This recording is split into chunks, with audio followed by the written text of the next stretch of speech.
Sorge la lumière du matin. La lumière du matin filtrait à travers les immenses fenêtres de verre des industries bois noirs, projetant de longues ombres sur le sol en marbre du grand hall d'entrée. C'est dans cette cathédrale du commerce, où l'ambition et la richesse convergeaient, comme des ruisseaux dans un fleuve puissant, qu'Éléonore Dupont se tenait debout derrière le bureau d'accueil en acajou, ses doigts tremblant légèrement, tandis qu'ils ajustaient la plaque qui portait son titre en caractères élégants. Réception. 3 semaines s'étaient écoulées depuis qu'elle avait franchi pour la première fois le seuil de cet édifice imposant, 3 semaines depuis qu'elle avait fui l'atmosphère étouffante de son emploi précédent dans un petit cabinet comptable, où les mains baladeuses et les commentaires lubriques de son supérieur faisaient de chaque journée un supplice à endurer. Ce souvenir lui donnait encore des frissons, non pas de froid mais de ce mélange particulier de peur et d'indignation qui l'avait finalement poussé à présenter sa démission, sans rien de plus que sa dignité intacte et un maigre compte d'épargne pour la soutenir durant les jours incertains qui avaient suivi. Éléonore n'était pas une créature aux grandes aspirations ou aux déclarations audacieuses. À 26 ans, elle possédait cette beauté discrète et sobre que la société néglige souvent dans sa quête de l'éclatant et de l'immédiat. Ses cheveux au beurre étaient toujours tirés en un chignon soigné, révélant un visage marqué par des yeux noisettes intelligents, qui semblaient receler des profondeurs de sentiments qu'elle n'osait pas exprimer. Sa garde-robe se composait de chemisiers modestes et de jupes taillées dans des tons neutres, gris, bleu pâle, et occasionnellement un cardigan couleur crème qui avait appartenu à sa mère. Elle avait appris, au fil d'années d'expériences douloureuses, qu'attirer l'attention c'était s'exposer à l'examen minutieux, et cet examen ne lui avait rarement apporté autre chose que de l'inconfort. Le salaire aux industries bois noirs était généreux, plus généreux que tout ce qu'elle avait osé espérer lorsqu'elle avait timidement soumis sa candidature via le portail en ligne, ne s'attendant à rien de plus que le rejet automatisé habituel. Quand l'appel était venu, délivré dans les tons professionnels et nets de Madame Marguerite Chardonnay, la directrice des ressources humaines, Éléonore avait été si stupéfaite qu'elle avait failli lâcher le téléphone. L'entretien avait été un tourbillon de réponses nerveuses et de paumes moites, mais d'une façon ou d'une autre, peut-être par intervention divine, ou simplement par désespoir de leur part en raison d'une vacance soudaine, on lui avait offert le poste. Maintenant, tandis qu'elle arrangeait les orchidées fraîches livrées chaque lundi matin pour orner le bureau de réception, Éléonore réfléchissait aux étranges tournures qu'avait prises sa vie. Le hall des industries bois noirs était un témoignage du luxe sobre, lignes épurées et matériaux coûteux, où l'air même semblait murmurer de pouvoir et d'influence. Les cadres en costume sur mesure traversaient d'un pas décidé les sols polis, leur conversation menée sur le ton mesuré de ceux qui sont habitués à être obéis. Éléonore les observait depuis son poste avec un mélange de fascination et d'appréhension, ces titans de l'industrie qui évoluaient dans son monde comme des navires passant dans la nuit. Ses tâches étaient assez simples, accueillir les visiteurs, gérer les rendez-vous, répondre au téléphone avec la formule prescrite que Madame Chardonnay lui avait fait pratiquer jusqu'à ce que les mots coulent aussi naturellement que la respiration. « Bonjour, Industrie Bois Noir, Éléonore à l'appareil. Comment puis-je vous aider aujourd'hui ?» Elle avait développé un système pour gérer le flux constant de livraisons, de réunions et d'appels téléphoniques qui constituait le sang vital de l'entreprise. En codant son calendrier par couleur et en maintenant des registres détaillés qui auraient impressionné ses anciens professeurs de l'école de commerce qu'elle avait fréquentés avec tant d'espoirs et de rêves. Pourtant, malgré toute l'efficacité qu'elle avait cultivée, Éléonore restait ce qu'elle avait toujours été, une créature plus à l'aise dans l'ombre que dans la lumière. Lorsque les visiteurs arrivaient, elle les accueillait avec un professionnalisme poli, mais ses yeux rencontraient rarement les leurs plus que le plus bref des instants.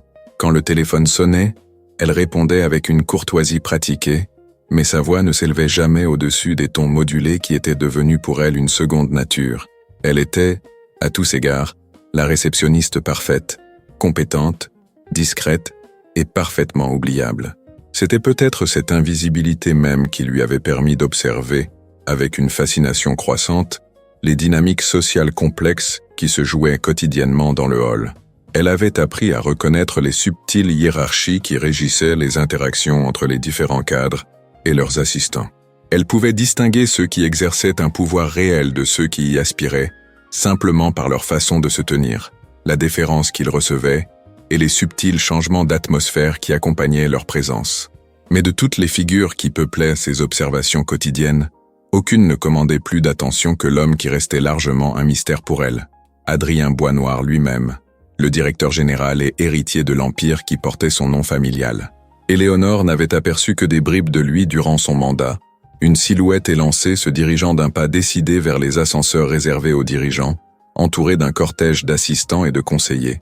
Il était plus jeune qu'elle ne s'y attendait pour quelqu'un dans sa position, peut-être dans la mi-trentaine, avec des cheveux noirs et un maintien qui parlait d'une confiance absolue en sa propre autorité.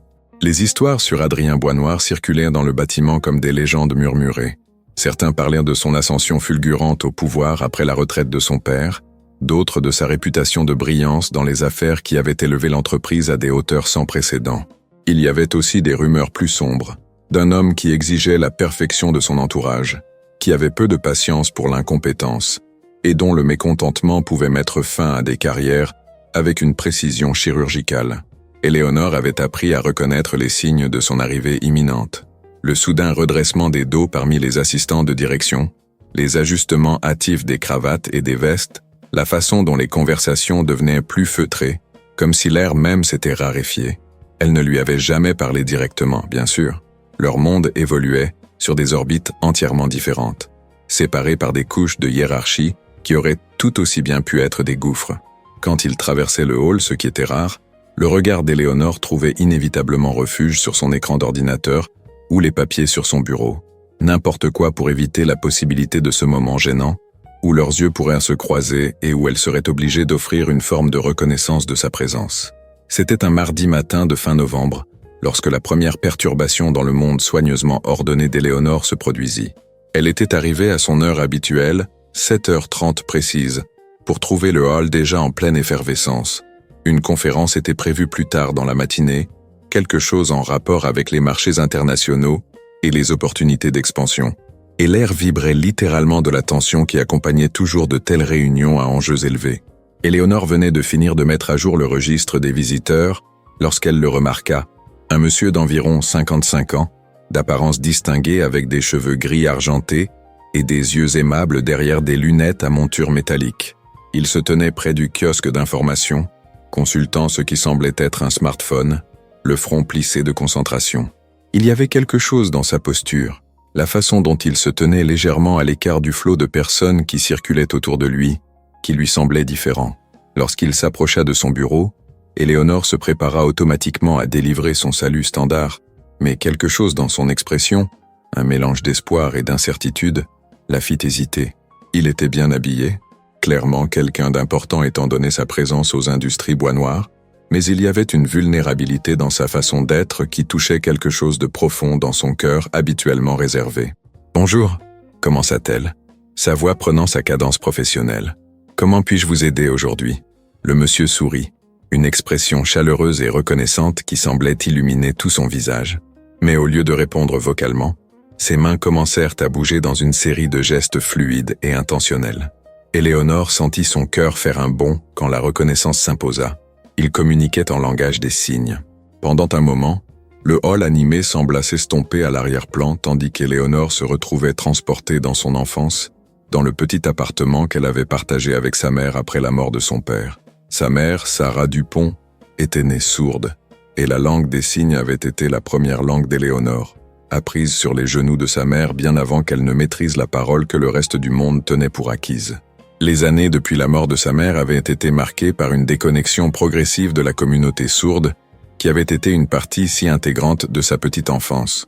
Les exigences de l'université, puis de l'emploi, et sa propre inclination naturelle vers la solitude, l'avaient amenée à exister principalement dans le monde entendant, n'utilisant ses compétences en langue des signes qu'occasionnellement lorsqu'elle rencontrait quelqu'un qui avait besoin d'assistance. Mais maintenant, face à l'expression pleine d'espoir de ce monsieur, elle sentit ses capacités longtemps dormantes s'éveiller à la vie comme des fleurs s'épanouissant après un long hiver. Sans réfléchir, ses mains commencèrent à bouger en réponse, les modèles et rythmes familiers, revenant à elle aussi naturellement que la respiration. « Bonjour », signa-t-elle, ses doigts formant les mots avec une grâce et une fluidité qui semblaient la surprendre elle-même. « Je m'appelle Éléonore. Comment puis-je vous aider ?» La transformation sur le visage du monsieur fut immédiate et profonde. Là où il y avait eu, quelques instants auparavant, incertitude et ce type particulier d'isolement qui vient de l'incapacité à communiquer efficacement, il y avait maintenant une joie pure, le bonheur radieux de quelqu'un qui avait trouvé un pont inattendu à travers le gouffre de l'incompréhension. « Merci », signa-t-il en retour, ses mouvements précis et élégants. « Je m'appelle David Laurent. J'ai un rendez-vous ce matin avec monsieur Adrien Boisnoir, mais j'ai bien peur d'être complètement perdu. J'essaie de me repérer avec mon téléphone, mais ces bâtiments modernes peuvent être si déroutants. » Éléonore sentit son pouce accélérer à la mention du nom d'Adrien Boisnoir, mais elle mit de côté sa réaction nerveuse pour se concentrer sur la tâche à accomplir. « Bien sûr, monsieur Laurent », signa-t-elle, permettant à un sourire sincère de réchauffer son expression habituellement réservée. « Laissez-moi vérifier notre système de rendez-vous. » Ses doigts se déplacèrent rapidement sur son clavier, consultant le planning de la matinée. C'était là, David Laurent, représentant Laurent Holdings International, prévu pour une réunion à 10 heures dans la salle de conférence de direction au 42e étage. Les notes indiquaient que monsieur Laurent était un partenaire potentiel pour l'expansion des industries bois noirs sur les marchés asiatiques. Clairement une réunion d'une importance considérable. « Je vous ai trouvé », signa-t-elle, tournant son écran pour qu'il puisse voir la confirmation du rendez-vous. « Vous avez rendez-vous avec monsieur Boisnoir et son équipe de développement international à 10 heures. La salle de conférence est au 42e étage. Souhaitez-vous que je vous y escorte? Ou préférez-vous que j'organise pour que quelqu'un de l'équipe de monsieur Boisnoir vienne vous chercher ici ?» Les yeux de monsieur Laurent s'illuminèrent de reconnaissance. « Vous êtes très gentille, mais je ne veux pas m'imposer. Si vous pouviez simplement m'indiquer les bons ascenseurs et peut-être me fournir le numéro d'étage, je suis sûr que je peux trouver mon chemin. » Quelque chose dans sa manière, une combinaison de politesse et de nervosité sous-jacente qu'elle reconnaissait parfaitement de ses propres luttes quotidiennes contre l'anxiété, incita Éléonore à faire une offre inhabituelle. « En fait, monsieur Laurent, je serais heureuse de vous accompagner personnellement. Ce ne serait pas du tout un problème. Et je veux m'assurer que vous arriviez exactement là où vous devez être. » La gratitude qui emplit son expression était presque écrasante dans son intensité. « Ce serait merveilleux, » signa-t-il. « Je dois admettre que ces réunions importantes me rendent toujours un peu anxieux, et savoir que je ne vais pas me perdre m'aide déjà à me sentir plus confiant. » Éléonore se retrouva à hocher la tête avec compréhension. « Je comprends parfaitement ce sentiment, » répondit-elle, ses mains bougeant avec une fluidité croissante à mesure que la conversation progressait. Les réunions importantes peuvent être intimidantes, même dans les meilleures circonstances. Alors qu'elle se préparait à quitter son poste, Éléonore attira l'attention de Jacques Moreau, l'un des agents de sécurité qui était devenu une sorte d'ami pendant ses semaines aux industries bois noirs. Jacques était un homme au grand cœur dans la quarantaine, avec un sourire facile et un instinct protecteur envers les plus jeunes membres du personnel, qui rappelait à Éléonore le père qu'elle avait perdu il y a tant d'années. « Jacques » appela-t-elle doucement, lui faisant signe d'approcher du bureau. « Je dois escorter un visiteur au 42e étage pour une réunion importante. Pourriez-vous garder un œil sur le bureau pour moi? Je ne devrais pas être absente plus de 15 minutes. » Jacques acquiesça volontiers. « Bien sûr, Éléonore, prenez votre temps. Je m'occuperai de tous les appels qui arrivent. » Éléonore rassembla son badge d'accès et un petit carnet où elle gardait des numéros de téléphone importants et des informations sur le bâtiment, puis se tourna vers monsieur Laurent. « Êtes-vous prêt ?» signa-t-elle. « Prêt », confirma-t-il, et ensemble ils se dirigèrent vers la banque d'ascenseur de la direction. Tandis qu'ils traversèrent le hall, Éléonore prit conscience des regards curieux que leur conversation attirait des passants. La danse fluide de leurs mains, les expressions animées qui faisaient partie intégrante de la communication en langue des signes, la chaleur et la compréhension évidente qui circulaient entre eux, il était clair que leur interaction captait l'attention d'une manière qui faisait rougir Éléonore de timidité. « Travaillez-vous ici depuis longtemps ?» demanda monsieur Laurent tandis qu'ils attendirent l'ascenseur. « Juste quelques semaines », répondit Éléonore, reconnaissante pour la distraction de sa conscience croissante d'être observée. « J'apprends encore mon chemin, mais tout le monde a été très accueillant. Et vous avez appris la langue des signes. » Ma mère était sourde, expliqua Éléonore, la douleur familière de la perte qui accompagnait toujours les pensées de sa mère tempérée par la chaleur de partager cette connexion avec quelqu'un qui comprendrait sa signification. C'était vraiment ma première langue. Je parlais avec mes mains avant de jamais parler avec ma voix. Monsieur Laurent hocha la tête avec une profonde compréhension. « Ma fille est sourde », partagea-t-il. Vous voir communiquer si naturellement, avec une telle fluidité et compassion évidente, ça me rappelle pourquoi la représentation est si importante. Voir quelqu'un comme vous dans une position où vous pouvez aider d'autres qui pourraient autrement avoir du mal à naviguer dans des espaces comme celui-ci, ça me donne de l'espoir. L'ascenseur arriva avec un doux carillon, ses portes en laiton s'ouvrant pour révéler l'intérieur luxueux qu'Éléonore n'avait qu'entrevu lors de sa visite initiale du bâtiment. Alors qu'ils entraient, et qu'elle appuyait sur le bouton pour le 42e étage, Éléonore se retrouva à penser aux paroles de Monsieur Laurent. Elle n'avait jamais considéré sa position aux industries bois noirs en termes de représentation ou d'aide à ceux qui pourraient faire face à des barrières de communication. Pour elle, c'était simplement un emploi, un moyen de subvenir à ses besoins pendant qu'elle essayait de reconstruire sa vie après l'expérience traumatisante sur son lieu de travail précédent. Mais maintenant, en observant le visage de Monsieur Laurent se détendre en une expression de confort et de confiance authentique, elle commença à comprendre que son rôle ici pourrait englober plus qu'elle ne l'avait initialement réalisé. Peut-être que ses compétences et expériences uniques pourraient servir un objectif au-delà de simplement accueillir des visiteurs et gérer des rendez-vous. « Parlez-moi de votre fille », signa-t-elle, tandis que l'ascenseur montait sans à-coups vers leur destination. Le visage de Monsieur Laurent s'illumina de fierté paternelle. « Elle s'appelle Grace. Elle a 22 ans, vient de terminer l'université avec un diplôme en design graphique. Elle est incroyablement talentueuse, mais comme tant de jeunes dans la communauté sourde, elle a parfois du mal à trouver des opportunités où ses talents sont véritablement valorisés, plutôt que perçus comme des limitations à surmonter. » Éléonore hocha la tête, comprenant les implications plus profondes de ces paroles. « Le monde change lentement, » signa-t-elle, « mais pas assez rapidement. »« Exactement, » acquiesça Monsieur Laurent. « C'est pourquoi lorsque je vois quelqu'un comme vous, clairement compétente et professionnelle représentant une entreprise comme Industrie Bois Noir, cela me donne espoir que Grace trouvera sa place dans un monde qui apprécie vraiment ce qu'elle a à offrir. » L'ascenseur carillonna à nouveau alors qu'ils atteignaient le 42e étage, ses portes s'ouvrant pour révéler un couloir qui semblait exister dans un univers entièrement différent du hall qu'Éléonore connaissait si bien. Les murs étaient ornés d'œuvres d'art originales. La moquette était épaisse et luxueuse, et l'air même semblait murmurer de pouvoir et d'influence.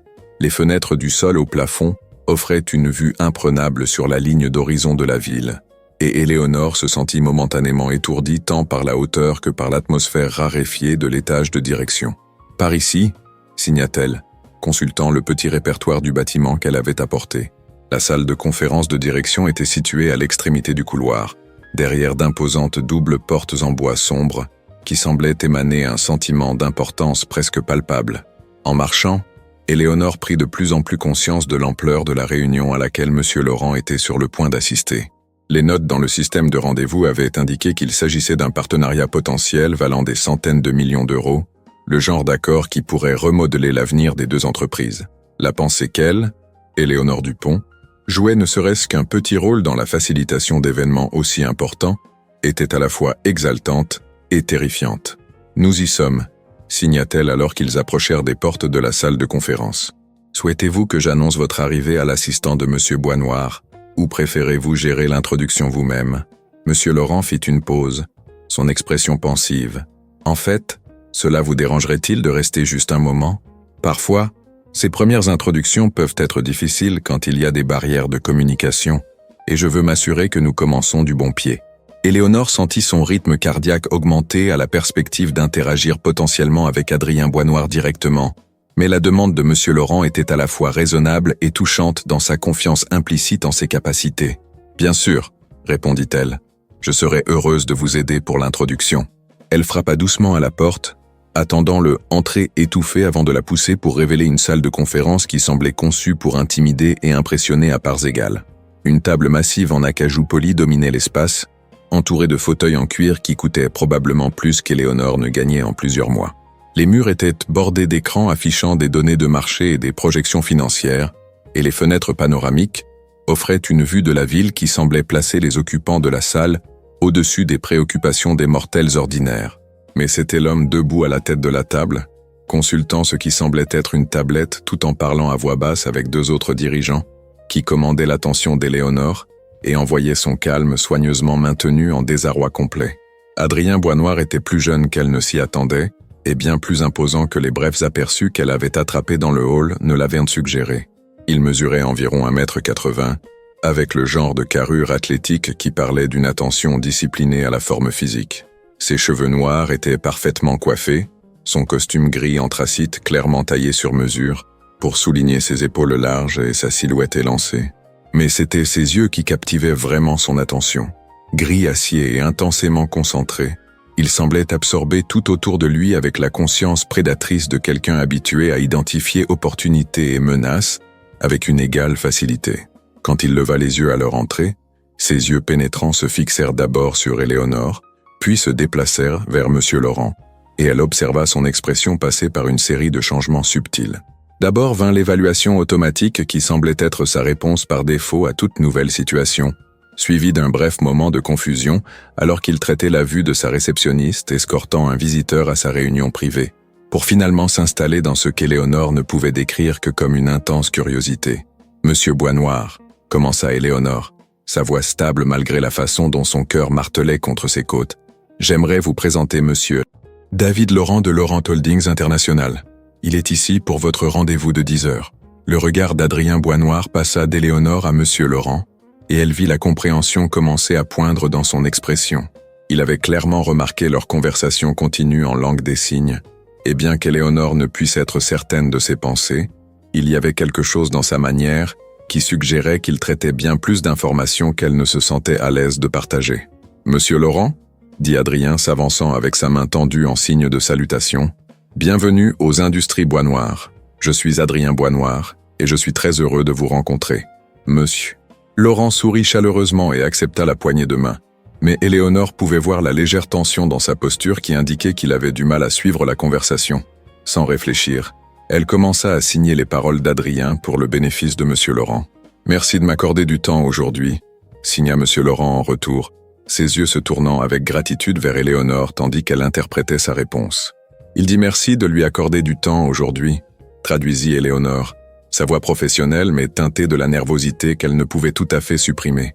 Les yeux d'Adrien Boisnoir se fixèrent sur Éléonore avec une intensité qui lui donnait l'impression d'être soumise à une sorte d'examen.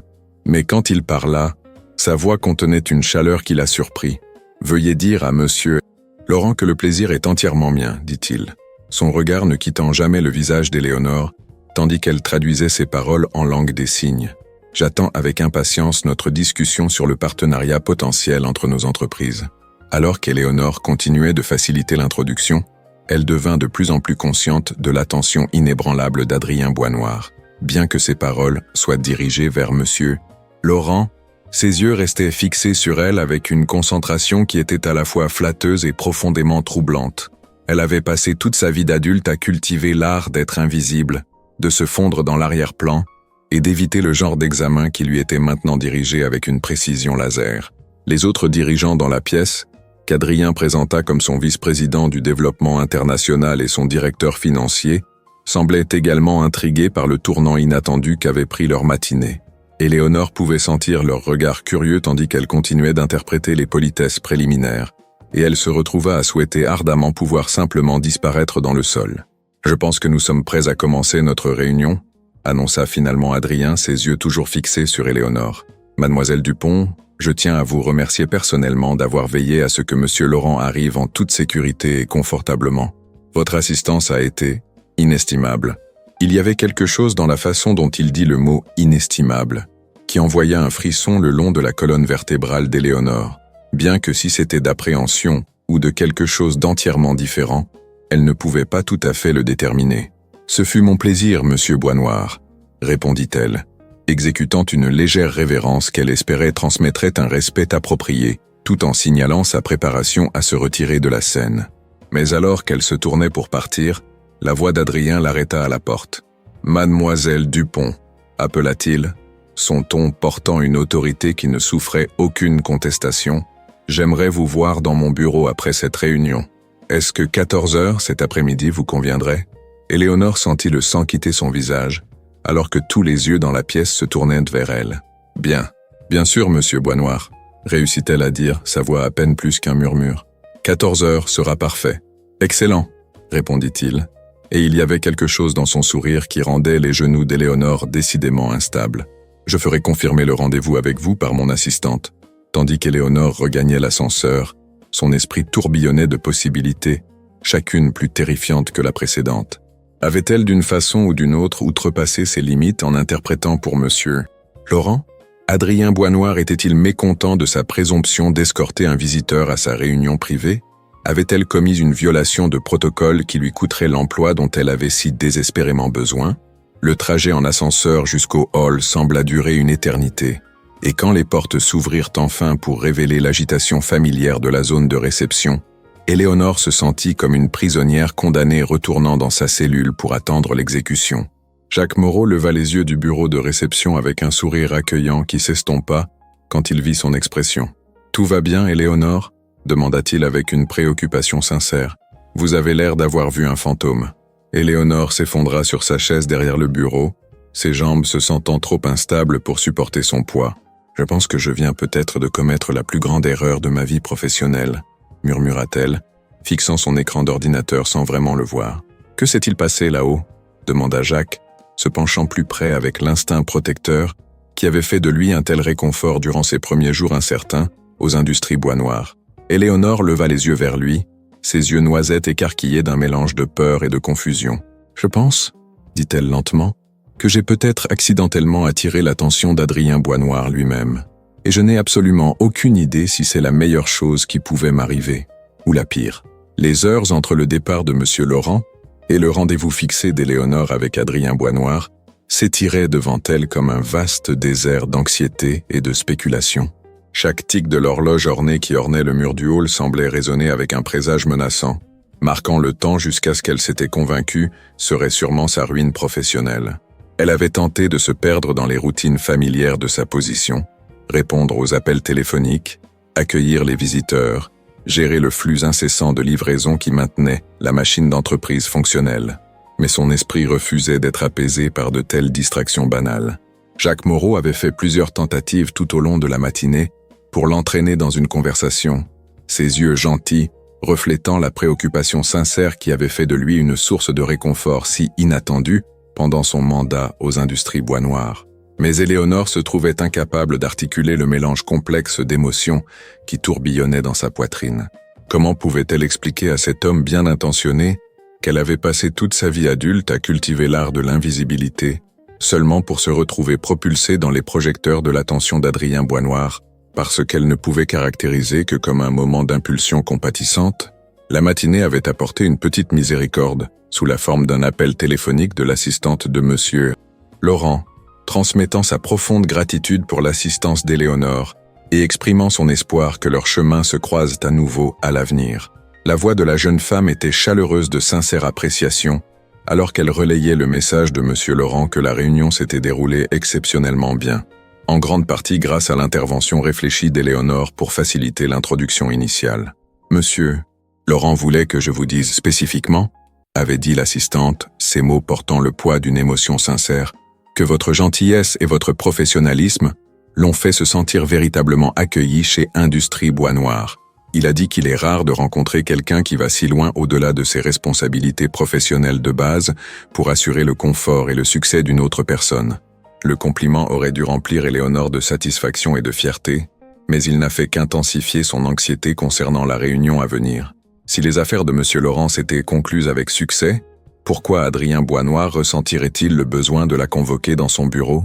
Les possibilités qui se présentaient à son imagination hyperactive allaient de la réprimande légère au licenciement complet, avec très peu de scénarios, offrant un espoir de résultats positifs. À exactement 13h30, le téléphone d'Éléonore sonna avec la tonalité distinctive qui indiquait un appel interne. La voix qui l'accueillit était nette et professionnelle, portant l'autorité particulière de quelqu'un habitué à gérer les emplois du temps complexes et les exigences des dirigeants. « Mademoiselle Dupont, c'est Victoria Argent, l'assistante exécutive de M. Boisnoir. Je vous appelle pour confirmer votre rendez-vous avec M. Boisnoir à 14h cet après-midi. Il vous recevra dans son bureau privé au 43e étage. Quand vous arriverez, veuillez prendre l'ascenseur jusqu'à l'étage de direction et suivre le couloir jusqu'au bout.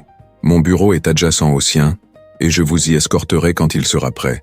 Merci, mademoiselle Argent. » Réussit Éléonore, sa voix stable malgré la façon dont son cœur avait recommencé à s'emballer. « Je serai là ponctuellement à 14h. »« Excellent, » vint la réponse. « Monsieur, Boisnoir valorise la ponctualité par-dessus presque toutes les autres vertus, alors je suis certaine que vous ferez une impression favorable. » La ligne se coupa, laissant Éléonore à fixer le récepteur dans sa main tout en traitant les implications subtiles du commentaire final de Victoria Argent.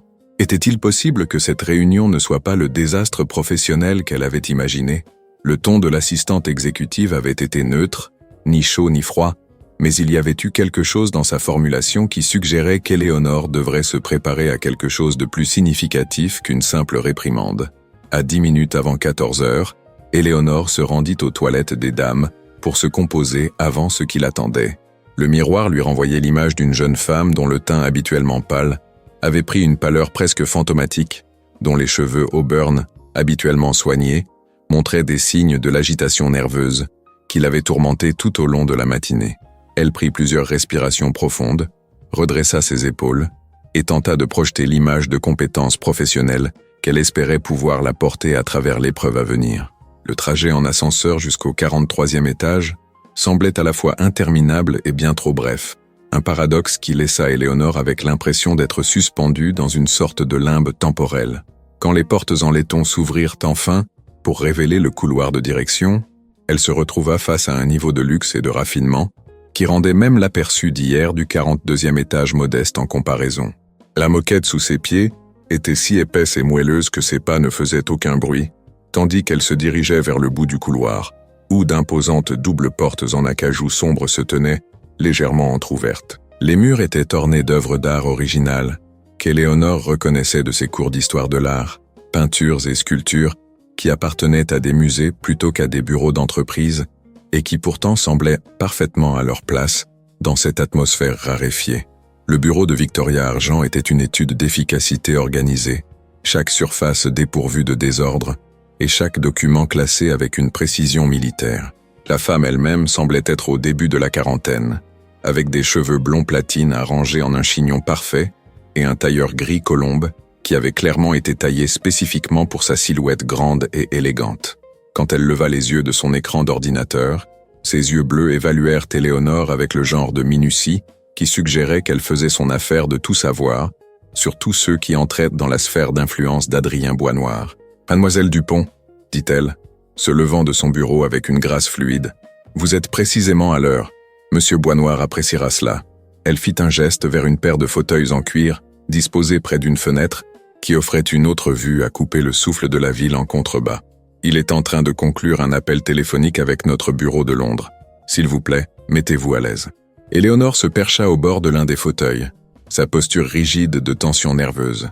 Victoria Argent retourna à son travail, mais Éléonore pouvait sentir les coups d'œil occasionnels de l'autre femme, comme si elle était soumise à une sorte d'évaluation subtile dont les critères restaient entièrement mystérieux.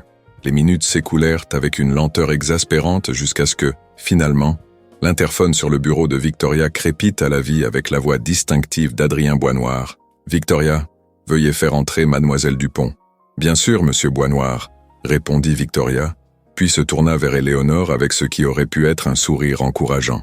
« Il est prêt pour vous maintenant. » Éléonore se leva sur des jambes instables et suivit Victoria vers les imposantes doubles portes. L'assistante exécutive frappa doucement avant de les pousser pour révéler un bureau qui semblait conçu pour submerger et intimider quiconque entrait dans son domaine. Le bureau privé d'Adrien Boisnoir était un témoignage de richesse et de pouvoir qui coupa le souffle d'Éléonore. L'espace était énorme, facilement 2 fois la taille de son appartement entier, avec des fenêtres du sol au plafond qui offraient des vues panoramiques de la ville étalée en dessous comme un royaume conquis. Les meubles étaient tous en bois sombre et en cuir riche, disposés avec le genre de précision qui suggérait que chaque élément avait été soigneusement choisi pour projeter une image d'autorité absolue. Derrière un bureau qui semblait avoir été sculpté dans une seule pièce massive d'acajou, était assis Adrien Boisnoir lui-même, et Éléonore sentit son calme soigneusement construit vaciller, alors que ses yeux gris acier se fixaient sur elle, avec cette même concentration intense dont elle se souvenait de leur rencontre précédente. Il était encore plus imposant dans ce cadre privé, éloigné des distractions de la salle de conférence et capable de diriger toute son attention vers quel que soit le but qui l'avait poussé à la convoquer. « Mademoiselle Dupont, dit-il, sa voix portant facilement à travers le vaste espace, « s'il vous plaît, entrez, asseyez-vous. » Éléonore avança sur des jambes qui se sentaient décidément instables, consciente de chaque pas sur l'épaisse moquette persane qui couvrait le sol. Elle choisit l'un des fauteuils en cuir positionnés devant son bureau, se perchant sur son bord avec la précision prudente de quelqu'un prêt à fuir au premier signe de danger. Adrien Boisnoir se pencha en arrière dans son fauteuil, l'étudiant avec une expression qui ne révélait rien de ses pensées ou intentions. Le silence s'étira entre eux, devenant plus inconfortable à chaque seconde qui passait, jusqu'à ce qu'Éléonore se retrouve à lutter contre l'envie de combler le vide avec un bavardage nerveux. « Savez-vous pourquoi je vous ai demandé de venir ici, mademoiselle Dupont ?» demanda-t-il finalement, sa voix neutre mais portant une nuance de quelque chose qu'elle ne pouvait pas tout à fait identifier. La gorge d'Éléonore se sentit soudainement sèche alors qu'elle tentait de formuler une réponse. « Je suppose que cela a quelque chose à voir avec l'incident de ce matin avec Monsieur Laurent. Si j'ai outrepassé mes limites d'une quelconque façon, je tiens à m'excuser. J'essayais seulement d'aider, et j'espère que je n'ai pas compromis sa réunion ou créé des problèmes pour l'entreprise. » Quelque chose qui aurait pu être de l'amusement traversa les traits d'Adrien, bien que ce fût parti si rapidement qu'Éléonore se demanda si elle l'avait imaginé. « Au contraire, mademoiselle Dupont, monsieur, Laurent a été effusif dans ses éloges pour votre assistance. Il a spécifiquement mentionné à quel point vous l'avez fait se sentir accueilli et à l'aise, et comment votre intervention a aidé à garantir que notre réunion commence sur la note la plus positive possible. » Éléonore cligna des yeux de confusion, son esprit luttant pour traiter ce tournant inattendu. « Je suis heureuse de l'entendre, monsieur Boisnoir, monsieur. » Laurent semblait être une personne véritablement gentille, et je voulais m'assurer que sa visite se déroule sans accroc. « En effet, » répondit Adrien, se penchant légèrement en avant dans son fauteuil, « ce qui m'amène à la vraie raison pour laquelle je voulais vous parler. Dites-moi, mademoiselle Dupont, comment avez-vous appris la langue des signes ?» La question prit Éléonore au dépourvu, et elle se retrouva à chercher ses mots alors qu'elle essayait de comprendre où cette ligne d'enquête pourrait mener. « Ma mère était sourde, » dit-elle finalement, sa voix douce avec l'émotion qui accompagnait toujours les pensées de son défunt parent. « J'ai appris à signer avant d'apprendre à parler. C'était notre langage, la façon dont nous communiquions quand nous n'étions que toutes les deux. » Adrien hocha lentement la tête, son expression pensive. « Et vous avez maintenu votre fluidité même après le décès de votre mère ?» Éléonore ressentit une douleur familière de perte en considérant comment répondre. « Je ne l'utilise pas autant qu'avant. Après la mort de ma mère, je me suis retrouvé à évoluer principalement dans le monde entendant. Mais ce n'est pas quelque chose qu'on oublie, exactement. C'est plus comme un instrument de musique qu'on n'a pas joué depuis un moment. Les compétences sont toujours là, attendant d'être rappelées quand le besoin se présente. Depuis combien de temps travaillez-vous chez Industrie Boisnoir, mademoiselle Dupont ?» Le changement brusque de sujet laissa Éléonore momentanément désorientée. « 3 semaines, monsieur Boisnoir. Aujourd'hui marque en fait le début de ma 4e semaine. » Et avant de rejoindre notre entreprise, Éléonore hésita, incertaine de combien de son histoire personnelle serait appropriée de partager dans ce contexte. « J'ai travaillé dans un petit cabinet comptable pendant 2 ans après avoir terminé mon diplôme en commerce. Avant cela, j'ai fréquenté l'école de commerce métropolitaine, où j'ai étudié l'administration de bureau et les communications d'entreprise. » Adrien se pencha de nouveau en arrière dans son fauteuil, ses doigts joints devant lui dans un geste qui réussissait à être à la fois décontracté et profondément intimidant. « Qu'est-ce qui vous a poussé à quitter votre poste précédent ?» La question frappa Éléonore comme un coup physique, ramenant des souvenirs qu'elle avait travaillé si dur à supprimer.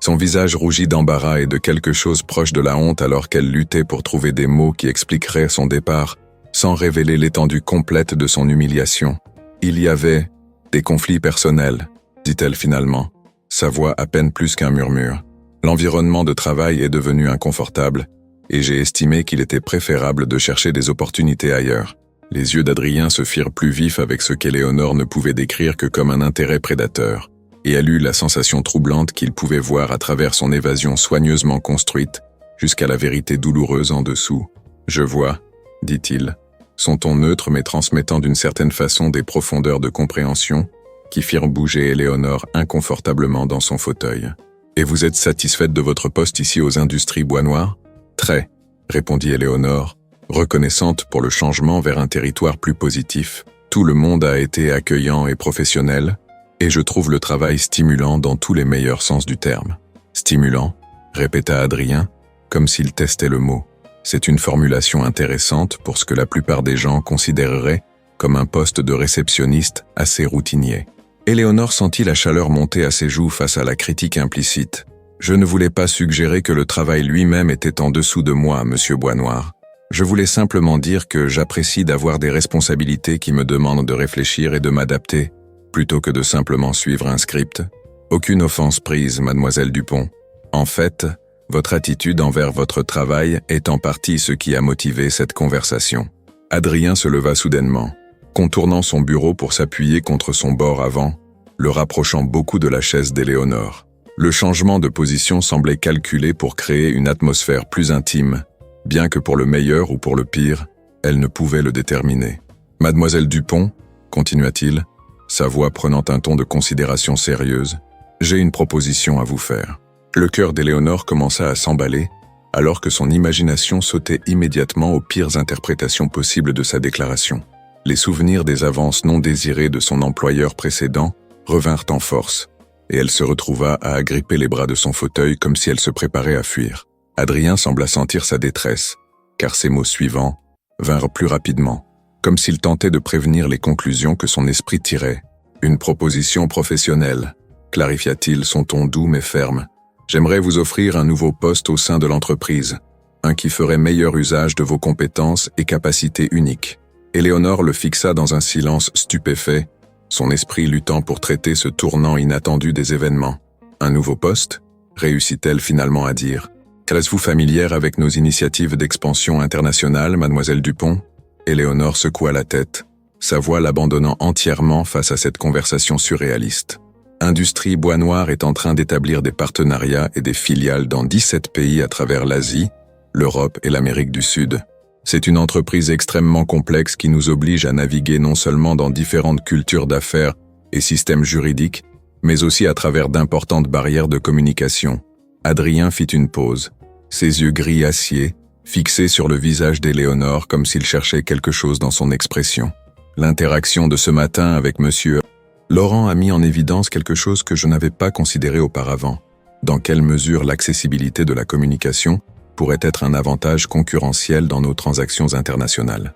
Éléonore retrouva enfin sa voix, bien qu'elle n'émergeât guère plus qu'un murmure. « Je ne suis pas sûr de comprendre ce que vous suggérez, monsieur Bois Noir. »« Je suggère, » répondit Adrien, sa voix prenant le ton de quelqu'un habitué à prendre des décisions qui remodèleraient des industries entières, que Industrie Bois Noir a besoin de quelqu'un pour diriger notre nouvelle division d'accessibilité et de communications internationales.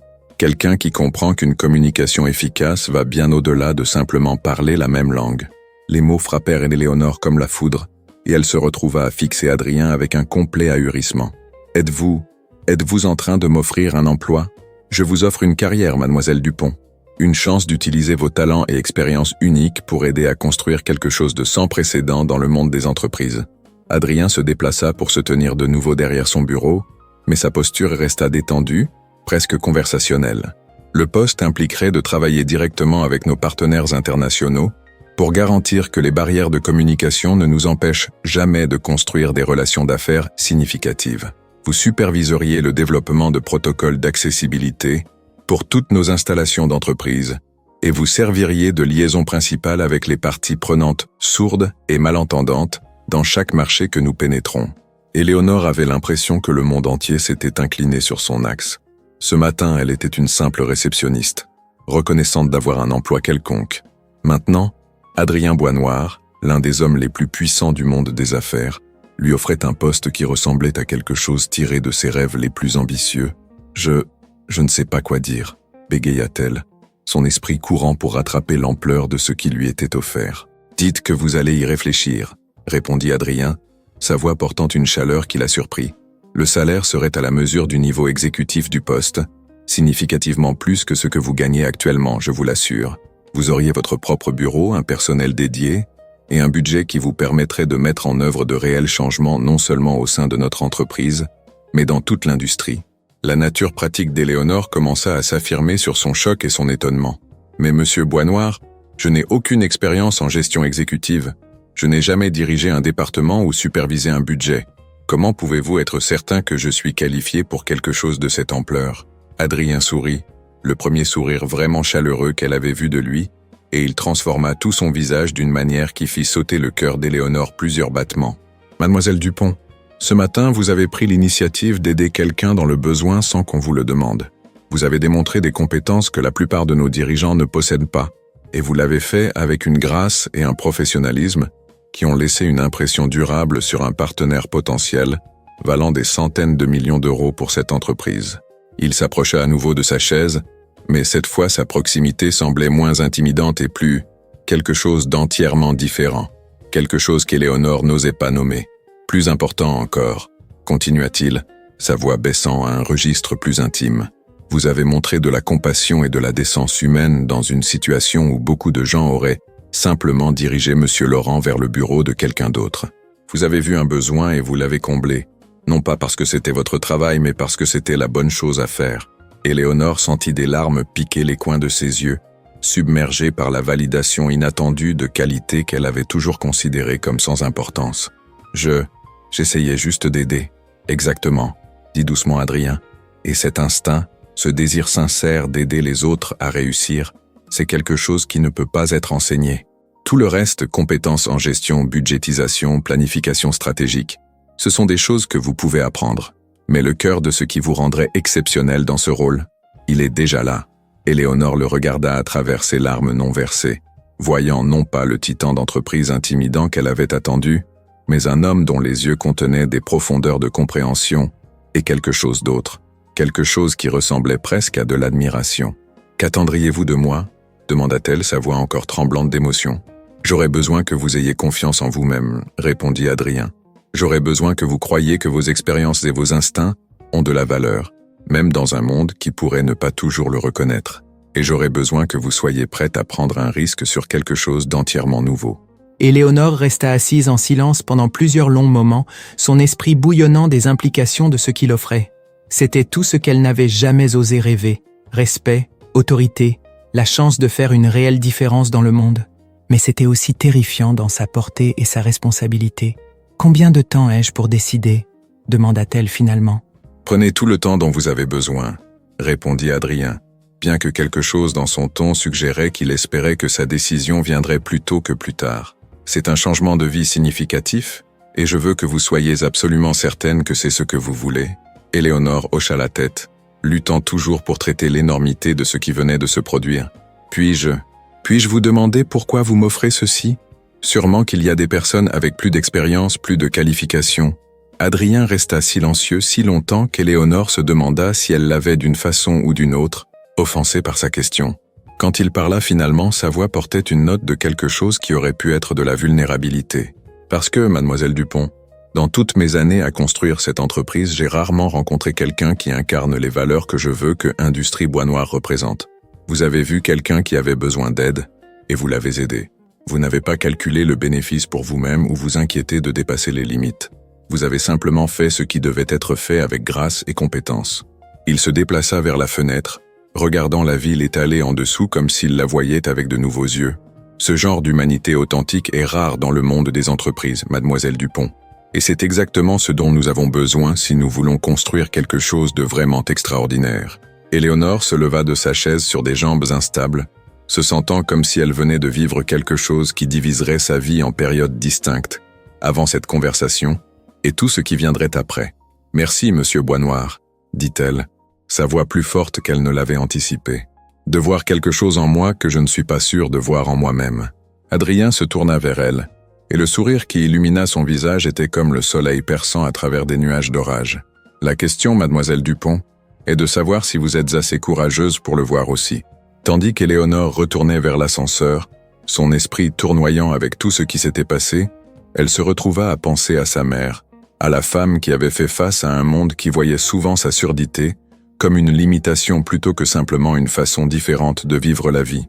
Sarah Dupont avait enseigné à sa fille que la vraie force venait non pas d'exiger l'attention, mais de faire tranquillement ce qui devait être fait et de faire confiance que les bonnes personnes finiraient par le remarquer. Peut-être, pensa Éléonore, tandis que les portes de l'ascenseur se refermaient derrière elle, était-il temps de croire que sa mère avait eu raison. Les jours qui suivirent l'extraordinaire rencontre d'Éléonore avec Adrien Bois Noir passèrent dans une brume de contemplation et de tourmente intérieure qui la laissa avec l'impression d'être suspendue entre deux versions entièrement différentes de sa vie. Le jour, elle continuait à accomplir ses devoirs de réceptionniste avec la même efficacité tranquille qui avait caractérisé son mandat aux Industries Bois Noir. Mais sous la surface de son calme professionnel, Son esprit bouillonnait de questions et de possibilités qui semblaient se multiplier à chaque heure qui passait. Elle n'avait pas encore fourni à Adrien une réponse à son offre sans précédent, bien qu'elle soit parfaitement consciente de sa présence chaque fois qu'il traversait le hall. Leurs yeux se rencontraient pendant les plus brefs des moments, des rencontres qui ne duraient pas plus que quelques secondes mais qui semblaient, d'une façon ou d'une autre, transmettre des volumes de communication non dites. Dans son regard, elle détectait de la patience teintée d'anticipation, comme s'il comprenait l'ampleur de la décision devant elle et était prêt à lui accorder le temps dont elle avait besoin pour atteindre la bonne conclusion. Pourtant, Éléonore se trouvait en proie à des doutes qui semblaient se multiplier comme des ombres au crépuscule. La partie rationnelle de son esprit, la partie qui avait été façonnée par des années de déception et les dures leçons d'un monde qui récompensait rarement ceux qui osaient rêver au-delà de leurs conditions, murmurait des avertissements incessants sur les dangers d'aspirer trop haut. Et si elle acceptait ce poste seulement pour découvrir qu'elle était lamentablement inadéquate pour ses exigences? Et si la foi d'Adrien Boisnoir en ses capacités s'avérait être mal placée, la laissant non seulement sans emploi, mais professionnellement ruinée? Les soirées étaient les pires, quand elle retournait à son modeste appartement et se retrouvait seule avec ses pensées et le silence qui résonnait et qui avait été son compagnon constant depuis la mort de sa mère. Elle s'asseyait près de la fenêtre qui donnait sur la petite cour derrière son immeuble, regardant le jeu de lumière et d'ombre sur les murs de briques, tandis que son esprit rejouait chaque moment de sa conversation avec Adrien Boisnoir. C'est durant une telle soirée de réflexion qu'Éléonore prit une décision qui la surprit elle-même. Elle chercherait conseil auprès de la seule personne dont la sagesse ne lui avait jamais fait défaut, même dans la mort. Le lendemain matin, pour la première fois en plus de 2 ans, elle se rendit au cimetière des Érables, où sa mère reposait sous une simple pierre tombale en granit qui portait les mots « Sarah Dupont, mère, enseignante, amie bien-aimée ».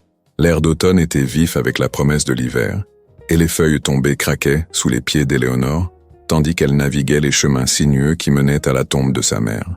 Elle avait apporté un petit bouquet de roses blanches, les fleurs préférées de sa mère, et tandis qu'elle s'agenouillait pour les placer à côté de la pierre tombale, elle ressentit le mélange familier de chagrin et de réconfort qui accompagnait toujours ses visites. « Bonjour maman », dit-elle doucement, ses mains bougeant dans le langage des signes qui avait été leur langue privée tout au long de son enfance. « Je suis désolé que cela fasse si longtemps depuis que je suis venu te voir. Je sais que tu comprendrais. Tu disais toujours que les vivants doivent se concentrer sur la vie, pas sur le deuil des morts. Le cimetière était paisible de la façon dont seuls de tels endroits pouvaient l'être, éloignés du bruit constant et de l'urgence du monde moderne. » Éléonore s'installa sur l'herbe à côté de la tombe de sa mère, resserrant son manteau autour de ses épaules, tandis qu'elle se préparait à partager le fardeau qui avait pesé si lourdement sur son cœur. « Quelque chose d'extraordinaire s'est produit, maman, » continua-t-elle, ses doigts formant les motifs familiers qui semblaient un retour à la maison, après tant de mois d'existence purement dans le monde entendant. On m'a offert une opportunité qui semble presque trop belle pour être vraie. Un homme très important, puissant, a vu quelque chose en moi qu'il croit pourrait faire une différence dans le monde. Elle fit une pause, regardant un petit moineau sautiller parmi les feuilles tombées tandis qu'elle rassemblait ses pensées. « Mais j'ai peur, maman. Je suis terrifiée que j'accepte cette chance et découvre que je ne suis pas qui il pense que je suis. Et si j'échoue? Et si je déçois tous ceux qui croient en moi ?» Le vent bruissa à travers les branches nues du chêne qui se tenait en sentinelle sur cette section du cimetière, et Éléonore se retrouva à se souvenir de la voix de sa mère. Pas le langage visuel de leurs mains, mais la façon particulière dont Sarah Dupont fredonnait quand elle était profondément en réflexion. Un son qui avait toujours signifié sécurité et amour inconditionnel pour sa jeune fille. « Tu me disais toujours, » signa Éléonore à la pierre tombale, « que le courage n'était pas l'absence de peur, mais la décision d'agir malgré elle. Tu disais que le seul vrai échec était l'échec d'essayer, de laisser la peur nous empêcher de devenir qui nous étions destinés à être. » Alors qu'elle était assise dans le silence paisible du cimetière, Éléonore commença à comprendre que la sagesse de sa mère l'avait conduite vers ce moment durant toute sa vie.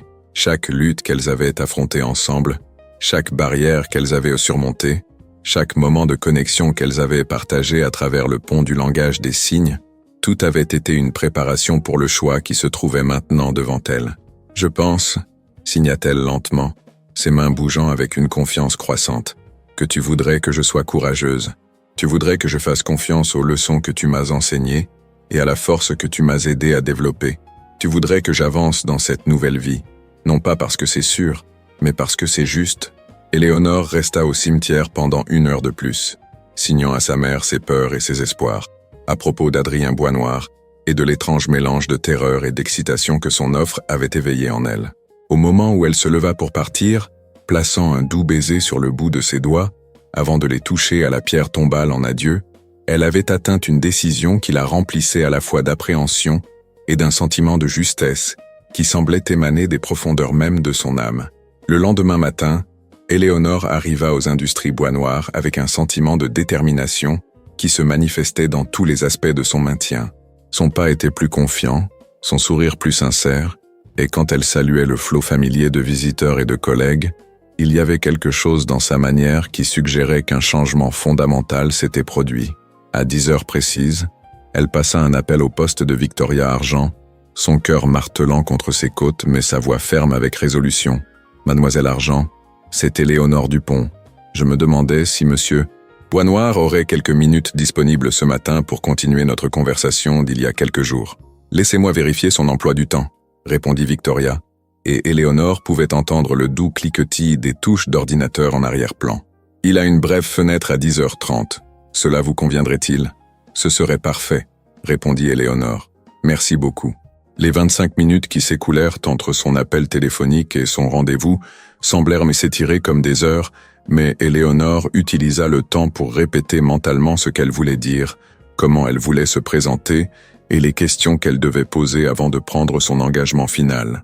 Quand elle frappa à la porte du bureau d'Adrien à exactement 10h30, sa voix familière l'invita à entrer, et elle le trouva debout, aux magnifiques fenêtres qui surplombaient la ville, ses mains jointes derrière son dos dans une posture qui parlait de profonde contemplation. « Mademoiselle Dupont », dit-il, se tournant pour lui faire face avec une expression qui semblait soigneusement neutre, bien qu'elle détectât quelque chose de plein d'espoir dans les profondeurs de ses yeux gris acier. « Je suis content que vous ayez appelé.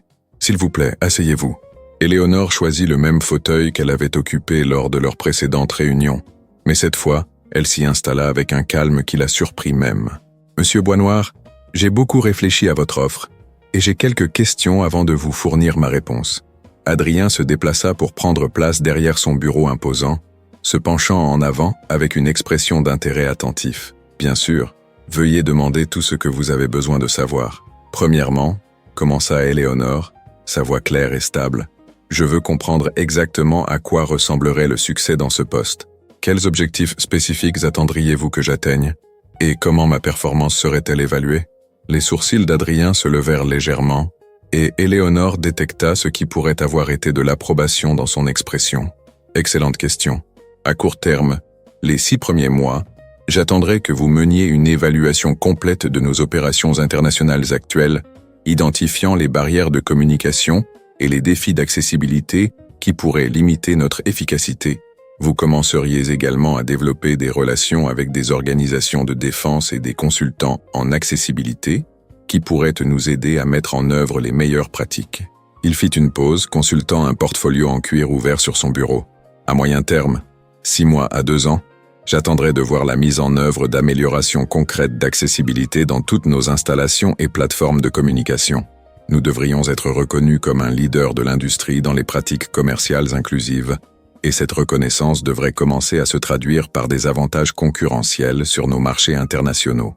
Et à long terme, poussa Éléonore. À long terme, j'envisage que Industries Boisnoir devienne la norme par laquelle les autres entreprises mesurent leur engagement envers l'accessibilité et la communication inclusive. Votre division devrait générer des retours sur investissement mesurables grâce à l'amélioration des partenariats internationaux, à l'expansion de la pénétration du marché et à l'amélioration de la réputation de l'entreprise. Éléonore hocha lentement la tête, impressionnée par la spécificité et l'ambition de sa vision. Ma deuxième question concerne les ressources. Quel type de budget et de soutien en personnel seraient disponibles pour atteindre ces objectifs? Adrien sourit, une expression authentique de plaisir qui transformait tout son visage. Vous posez toutes les bonnes questions, mademoiselle Dupont. Le budget initial pour votre division serait de 2 millions d'euros par an, avec la compréhension que des programmes réussis mériteraient un financement élargi. Vous auriez l'autorité d'embaucher jusqu'à 5 membres du personnel à temps plein initialement, avec de la place pour la croissance à mesure que les responsabilités de la division s'élargissent. Les chiffres étaient stupéfiants pour Éléonore, qui n'avait jamais imaginé avoir la responsabilité de ressources aussi substantielles. Et ma troisième question, continua-t-elle, déterminée à maintenir son calme professionnel malgré son étonnement intérieur, concerne mon propre développement. J'aurais besoin d'une formation significative en gestion, budgétisation, planification stratégique, des compétences qui sont essentielles pour le succès mais que je ne possède pas actuellement. Naturellement, répondit Adrien. L'entreprise fournirait une formation exécutive complète, y compris l'inscription à des cours pertinents à l'école de commerce de votre choix. Vous auriez également accès à des programmes de mentorat et des services de consultation pour vous aider à développer l'expertise dont vous avez besoin. Éléonore resta silencieuse pendant plusieurs moments, traitant tout ce qu'il avait partagé et le mesurant contre ses propres doutes et aspirations. Quand elle parla finalement, sa voix portait une force et une conviction qui les surprit tous les deux. « Monsieur Boisnoir, j'accepte votre offre. » La transformation dans l'expression d'Adrien fut immédiate et profonde. La neutralité prudente qui avait caractérisé sa manière tout au long de leur conversation céda la place à quelque chose de beaucoup plus chaleureux et personnel, soulagement, satisfaction et autre chose qu'Éléonore ne pouvait pas tout à fait identifier, mais qui faisait inexplicablement accélérer son pouls. « Je suis ravi de l'entendre, mademoiselle Dupont, » dit-il, se levant de sa chaise et tendant sa main à travers le bureau. « Bienvenue dans l'équipe de direction des industries Boisnoir. » Éléonore se leva et accepta sa poignée de main, s'émerveillant de la chaleur et de la force de sa prise, et de la façon dont son toucher semblait envoyer de petits courants d'électricité le long de son bras. « Merci de croire en moi, monsieur Boisnoir. Je promets que je ne vous décevrai pas. »« Je n'en doute pas, » répondit-il, ses yeux tenant les siens un moment plus longtemps que le protocole professionnel strict ne le dicterait. « Et s'il vous plaît, puisque nous travaillerons étroitement ensemble, j'espère que vous m'appellerez Adrien. » L'utilisation de son prénom semblait à la fois exaltante et terrifiante, une brèche dans les barrières soigneuses qu'elle avait maintenues entre elle et ceux qui exerçaient un pouvoir sur sa vie professionnelle. « Adrien », répéta-t-elle doucement, testant le nom sur sa langue et trouvant qu'il se sentait étonnamment naturel. « Excellent », dit Adrien, bien qu'il ne fît aucun geste pour libérer sa main. « Maintenant, il y a plusieurs questions pratiques dont nous devons discuter. Votre salaire sera à la mesure des autres postes de direction.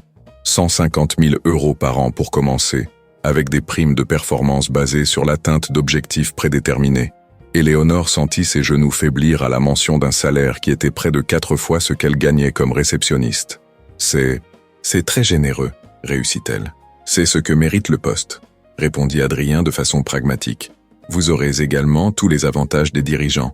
Assurance maladie, contribution à la retraite, 4 semaines de congés payés annuels et accès aux installations de restauration et de fitness des cadres. » Chaque avantage qu'il mentionnait semblait à Éléonore comme quelque chose d'un rêve, des avantages qui appartenaient à un monde différent de celui qu'elle avait toujours habité. « Quand souhaiteriez-vous que je commence dans ce nouveau rôle ?»« Immédiatement, » répondit Adrien, son ton suggérant que le délai n'était pas une option qu'il souhaitait considérer. « Votre bureau est en cours de préparation au 41e étage. Rien d'aussi élaboré que celui-ci, naturellement, mais confortable et bien équipé.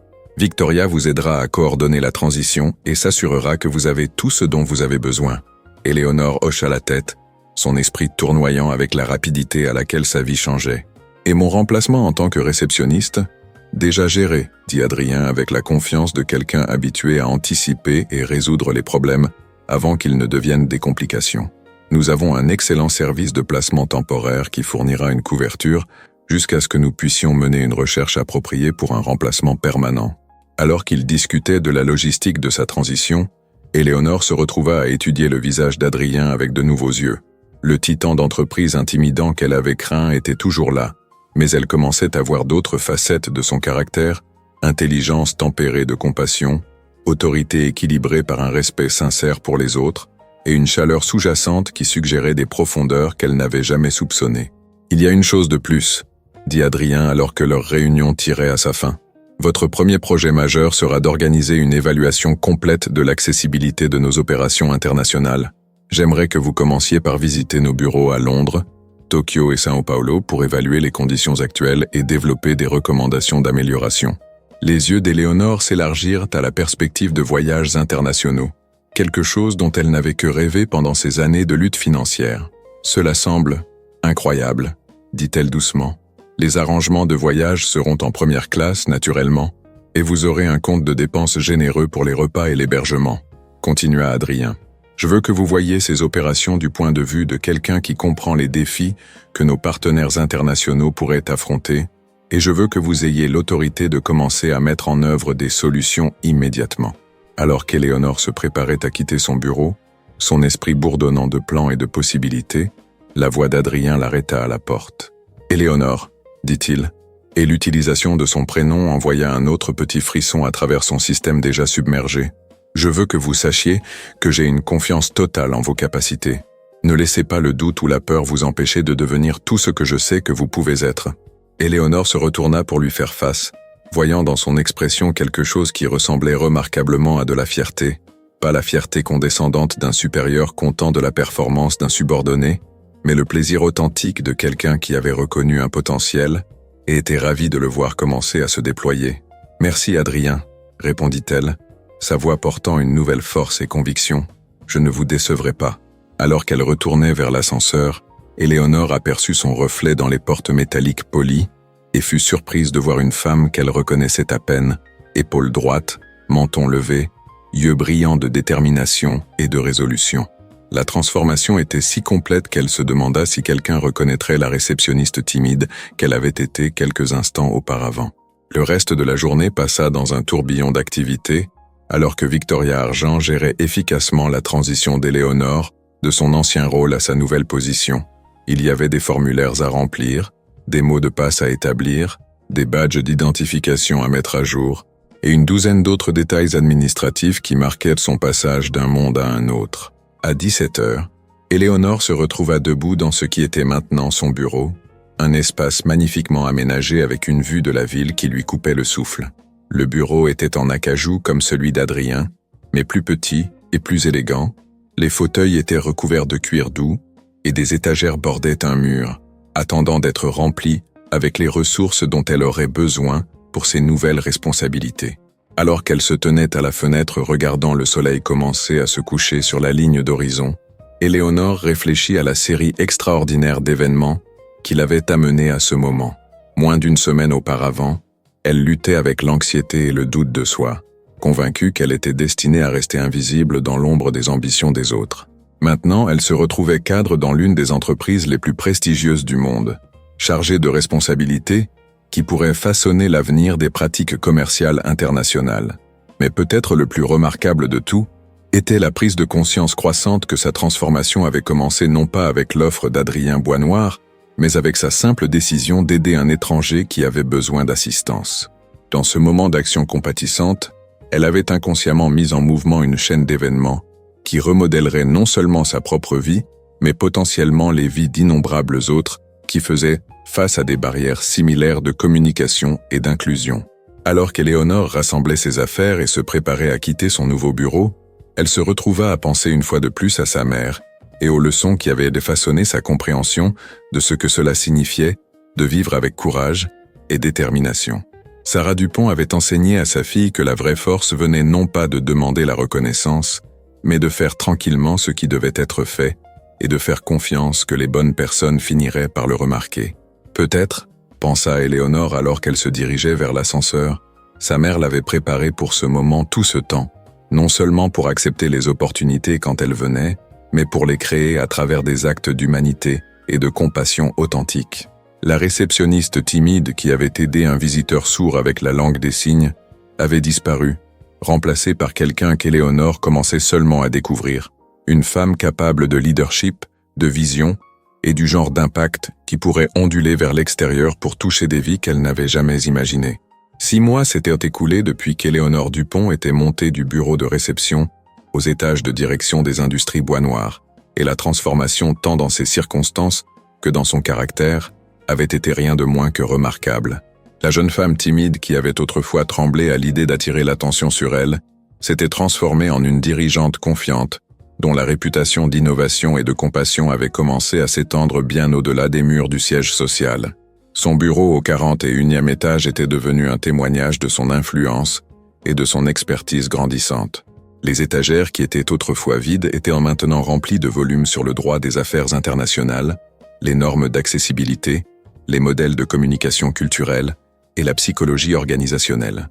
Les murs affichaient des certificats des programmes de formation pour cadres qu'elle avait suivis avec distinction, ainsi que des photographies de ses voyages aux bureaux internationaux des industries bois noirs, où elle avait mis en œuvre des améliorations révolutionnaires en matière d'accessibilité qui commençaient déjà à produire des résultats mesurables. Mais peut-être le changement le plus significatif était visible chez Éléonore elle-même.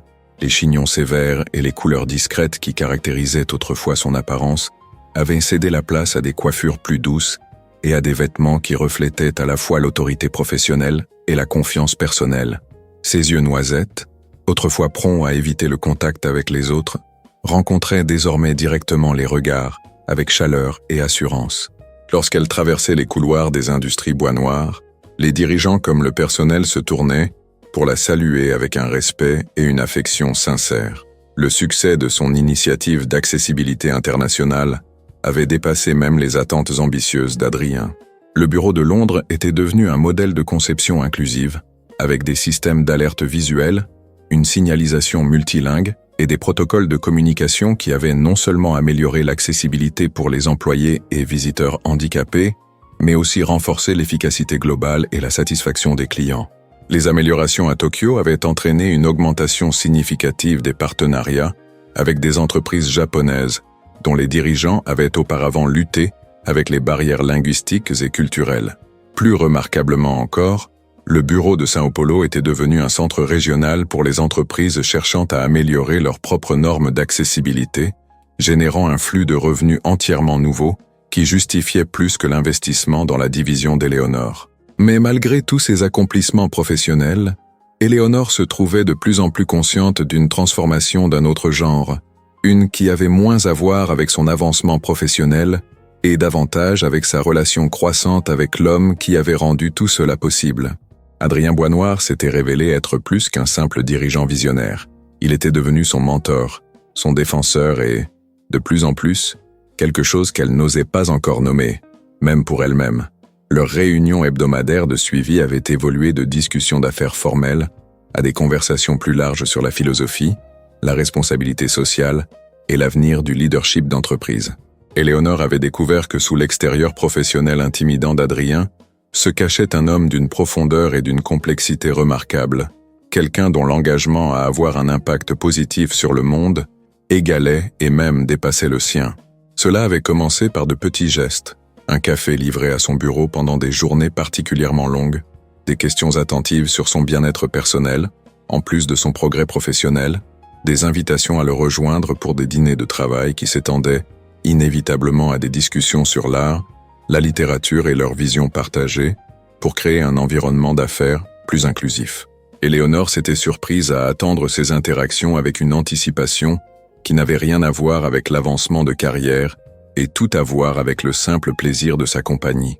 La réalisation que ses sentiments pour Adrien avaient évolué au-delà de la gratitude professionnelle et du respect était venue progressivement, comme l'aube se levant sur un paysage qu'elle n'avait jamais pensé habiter. Elle s'était surprise à étudier son profil pendant les réunions du conseil, à mémoriser la façon dont ses yeux s'illuminaient quand il parlait de projets qui le passionnaient, à trouver des excuses pour visiter son bureau pour des consultations qui auraient facilement pu être gérées par email ou téléphone. Mais la prudence naturelle d'Éléonore et son sens inné des convenances l'avaient empêché de reconnaître ses sentiments, même pour elle-même. Adrien Boisnoir n'était pas simplement son supérieur. Il était l'un des hommes les plus puissants et éligibles du monde des affaires, quelqu'un dont les intérêts romantiques, lorsqu'ils étaient évoqués dans la presse économique, semblaient se concentrer sur des mondaines sophistiquées et des professionnels accomplis qui évoluaient dans des cercles bien éloignés du modeste milieu d'Éléonore. C'est un vendredi soir de fin de printemps, alors qu'Éléonore se préparait à quitter son bureau après avoir terminé le rapport final sur son initiative d'accessibilité internationale, que son équilibre soigneusement maintenu fut finalement perturbé par une rencontre inattendue qui l'obligerait à confronter la vraie nature de ses sentiments. Elle rassemblait ses affaires quand un léger coup à sa porte interrompit ses préparatifs de départ. En levant les yeux, elle trouva Adrien debout dans l'embrasure, mais ce n'était pas le dirigeant impeccablement soigné auquel elle était habituée. Sa cravate était desserrée, ses cheveux habituellement parfaits montraient des signes d'avoir été passés au travers par des doigts nerveux, et il y avait quelque chose dans son expression, un mélange d'épuisement et de vulnérabilité, qu'elle n'avait jamais vu auparavant. « Adrien » dit-elle, se levant de sa chaise avec une inquiétude immédiate. « Est-ce que tout va bien ?»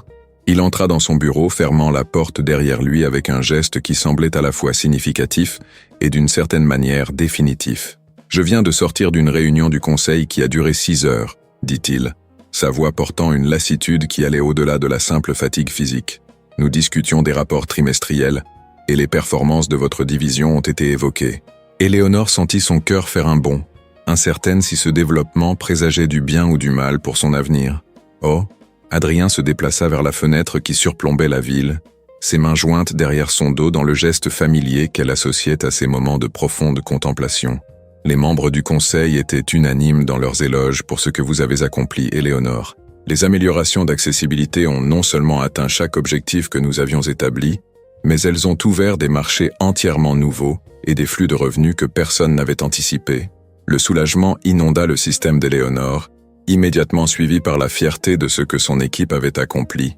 C'est une merveilleuse nouvelle.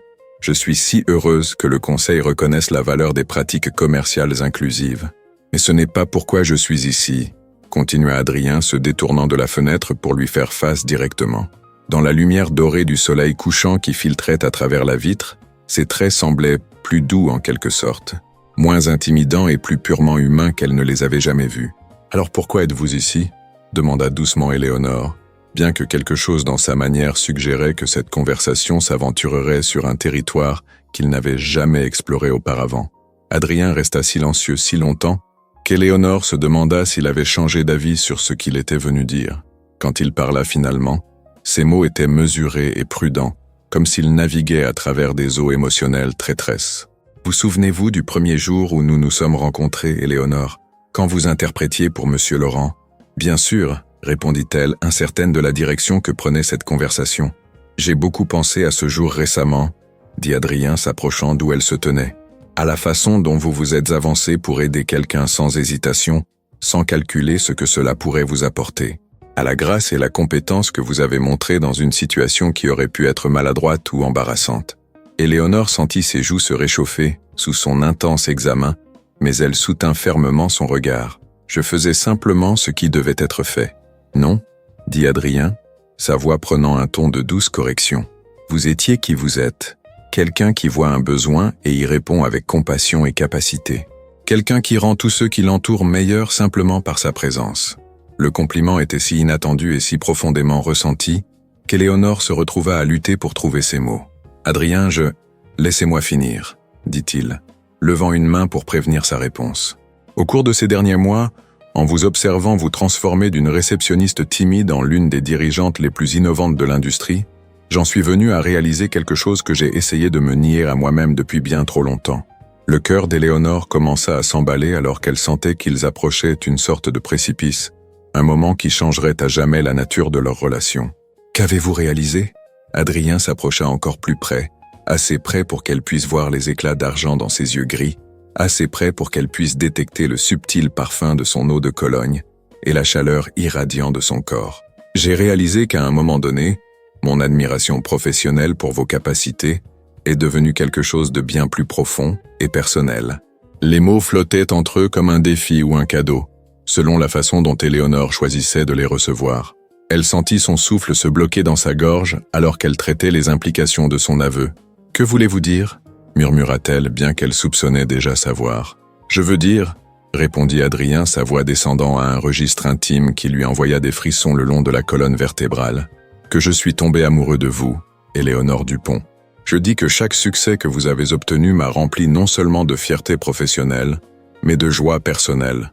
Je dis que je me retrouve à chercher des excuses pour passer du temps avec vous, à penser à vous à des moments inappropriés pendant les réunions du conseil, et à imaginer un avenir qui vous inclut non seulement comme collègue, mais comme quelque chose de bien plus significatif. » Éléonore le fixa dans un silence stupéfait, son esprit luttant pour traiter l'ampleur de ce qu'il venait de révéler. La réceptionniste timide qui vivait encore quelque part au fond d'elle chuchotait que c'était impossible, que des hommes comme Adrien Boisnoir ne tombaient pas amoureux de femmes comme elle. Mais la dirigeante confiante qu'elle était devenue reconnaissait la sincérité dans sa voix, la vulnérabilité dans son expression et la façon dont tout son être semblait concentré sur sa réponse. « Adrien, commença-t-elle, sa voix tremblant légèrement. Je ne sais pas quoi dire. C'est si inattendu. L'est-ce vraiment? Demanda-t-il doucement. N'avez-vous pas senti la connexion entre nous devenir plus forte chaque jour? N'avez-vous pas remarqué la façon dont nos conversations professionnelles dérivent vers un territoire personnel? La façon dont nous nous attardons après la conclusion officielle des réunions? La façon dont nous semblons nous comprendre à des niveaux qui vont bien au-delà de la collaboration au travail? Éléonore se retrouva à hocher lentement la tête, reconnaissant des vérités qu'elle avait eu peur d'examiner de trop près.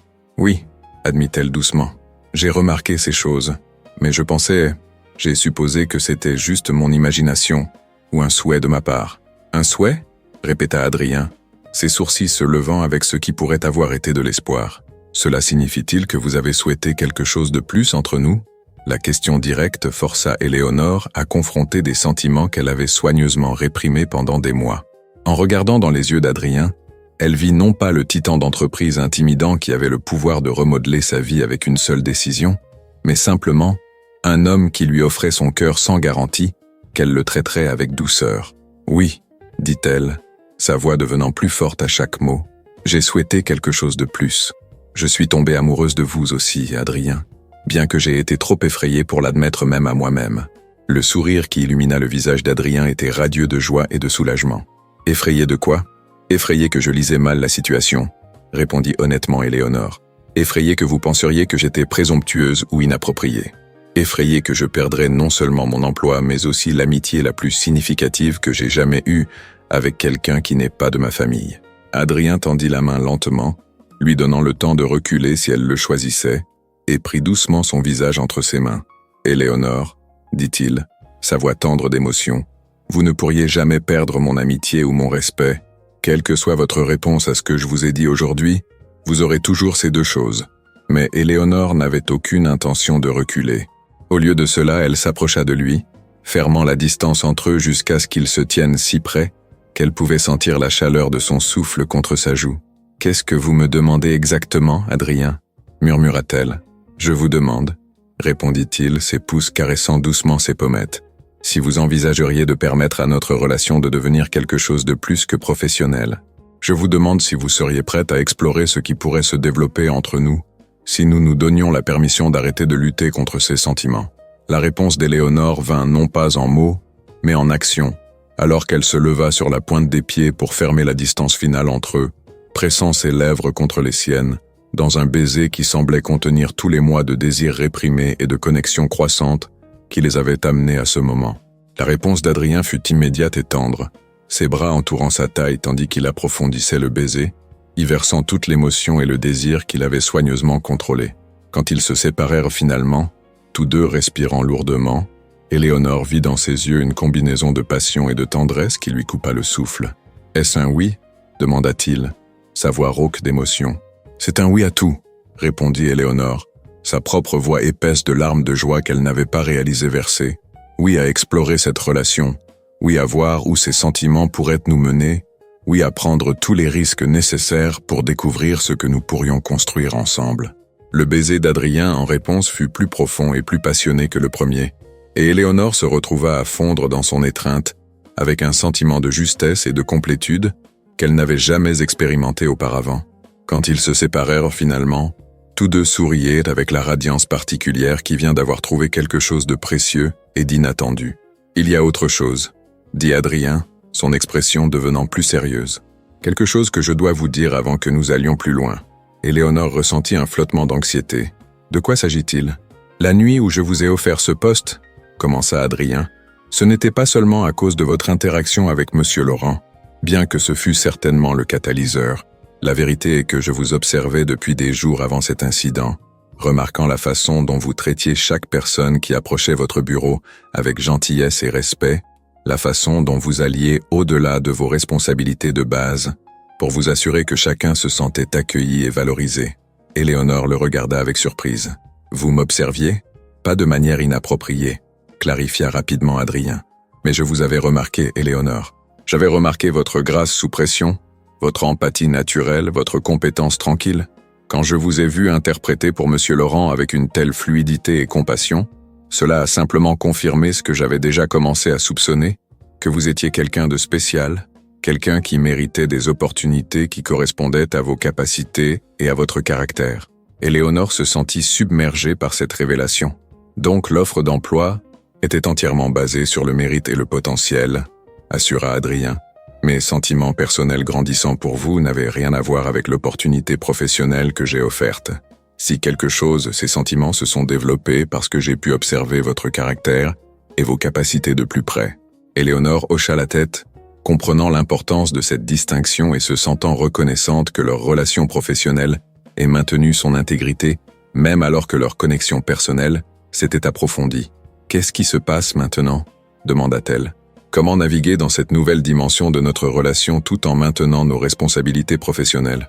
Adrien sourit, son expression reflétant à la fois la tendresse et la sagesse pratique qui avait de fait de lui un dirigeant si accompli. « Très prudemment, dit-il, nous devrons établir des limites claires entre nos interactions personnelles et professionnelles. Nous devrons être transparents avec les RH concernant notre relation pour s'assurer qu'il n'y a pas de conflit d'intérêts. Et nous devrons être préparés au fait que certaines personnes pourraient remettre en question si vos réalisations sont basées sur le mérite ou le favoritisme. » Éléonore ressentit un éclair de l'ancienne anxiété à la pensée d'un tel examen minutieux, mais il fut rapidement submergé par sa confiance en ses propres capacités et réalisations. « Je n'ai pas peur de cet examen, » dit-elle fermement. « Mon travail parle de lui-même, et je sais que tout ce que j'ai accompli a été gagné par l'effort et la compétence. » « C'est exactement la réponse que j'espérais entendre, » répondit Adrien, sa fierté en elle évidente dans son expression. « Parce que la femme dont je suis tombé amoureux est quelqu'un qui affronte les défis avec courage et intégrité, quelqu'un qui refuse d'être diminué par l'étroitesse d'esprit ou les préjugés des autres. » Alors qu'ils se tenaient ensemble dans le bureau d'Éléonore, regardant les derniers rayons du soleil s'estomper du ciel à l'extérieur de sa fenêtre, tous deux comprenaient qu'ils étaient au début de quelque chose qui exigerait courage, sagesse et respect mutuel pour naviguer avec succès. Mais ils comprenaient aussi que ce qu'ils avaient trouvé ensemble, cette combinaison de compatibilité professionnelle, de connexion intellectuelle et d'intimité émotionnelle grandissante, était suffisamment rare et précieuse pour justifier tous les défis qui les attendaient. « Il y a encore une chose, » dit Adrien, sa voix prenant une note enjouée qu'Éléonore avait rarement entendue de lui auparavant. « J'ai une confession à faire à propos de ce premier jour, quand vous aidiez Monsieur Laurent. »« Quel genre de confession ?» demanda Éléonore, intriguée par l'éclat malicieux dans ses yeux. « Il se peut que je me sois attardé dans ce couloir à l'extérieur de la salle de conférence plus longtemps que strictement nécessaire, » admit Adrien, ses joues se colorant légèrement. « Je voulais vous regarder interagir avec lui, voir comment vous gériez la situation. J'étais fasciné par vous. » Éléonore rit, un son de joie pure qui semblait illuminer tout le bureau. « Donc vous m'espionniez » ? « J'observais, » corrigea Adrien avec une dignité feinte. « J'observais une femme remarquable faire un travail remarquable, et je commençais déjà à tomber sous votre charme. » Éléonore tendit la main pour toucher doucement son visage, s'émerveillant de la façon dont cet homme puissant et sophistiqué semblait se transformer en sa présence en quelqu'un de plus doux et vulnérable. « Je vous aime, Adrien Boisnoir, » dit-elle, les mots se sentant naturels et justes sur ses lèvres. « J'aime votre vision, votre intégrité, votre gentillesse et la façon dont vous voyez du potentiel dans les gens même quand ils ne peuvent pas le voir en eux-mêmes. Et je vous aime, Éléonore Dupont, » répondit Adrien couvrant sa main de la sienne. « J'aime votre compassion, votre force, votre intelligence et la façon dont vous faites en sorte que tous ceux qui vous entourent se sentent valorisés et compris. » Alors qu'ils s'embrassèrent de nouveau dans l'obscurité grandissante de son bureau, Éléonore réfléchit au voyage extraordinaire qu'il avait mené du bureau de réception à ce moment d'épanouissement personnel et professionnel profond. La jeune femme timide qui tremblait à l'idée d'attirer l'attention sur elle avait été remplacée par quelqu'un d'assez confiant pour embrasser l'amour et l'opportunité avec un courage égal. Mais peut-être plus remarquablement, Éléonore comprit que sa transformation avait commencé non pas avec l'offre d'emploi d'Adrien, ou même avec sa déclaration d'amour, mais avec sa simple décision d'aider un étranger qui avait besoin d'assistance. Dans ce moment d'action compatissante, elle avait inconsciemment mis en mouvement une chaîne d'événements qui remodèlerait non seulement sa propre vie, mais aussi les vies d'innombrables autres qui bénéficieraient des pratiques commerciales inclusives qu'elle avait lancées. Alors qu'ils quittaient ensemble le bureau ce soir-là, marchant côte à côte à travers le hall où Éléonore avait autrefois été assise derrière le bureau de réception, elle aperçut leur reflet dans les murs de marbre poli et vit non pas un puissant dirigeant et sa subordonnée, mais deux égaux qui avaient trouvé l'un dans l'autre le complément parfait à leurs forces et aspirations individuelles. L'avenir s'étendait devant eux rempli de défis et de possibilités, le travail continu de bâtir une culture d'entreprise plus inclusive, la navigation délicate de leurs doubles relations personnelles et professionnelles, et la simple joie de découvrir ce que deux personnes qui s'aiment et se respectent sincèrement peuvent accomplir lorsqu'elles combinent leurs efforts et leurs rêves. Mais Éléonore affrontait cet avenir sans peur, assurée dans la connaissance qu'elle était finalement devenue la femme que sa mère avait toujours cru qu'elle pourrait être, quelqu'un d'assez courageux pour aider les autres, assez sage pour reconnaître l'opportunité quand elle se présentait, et assez forte pour embrasser l'amour quand il venait à elle sous la forme la plus inattendue.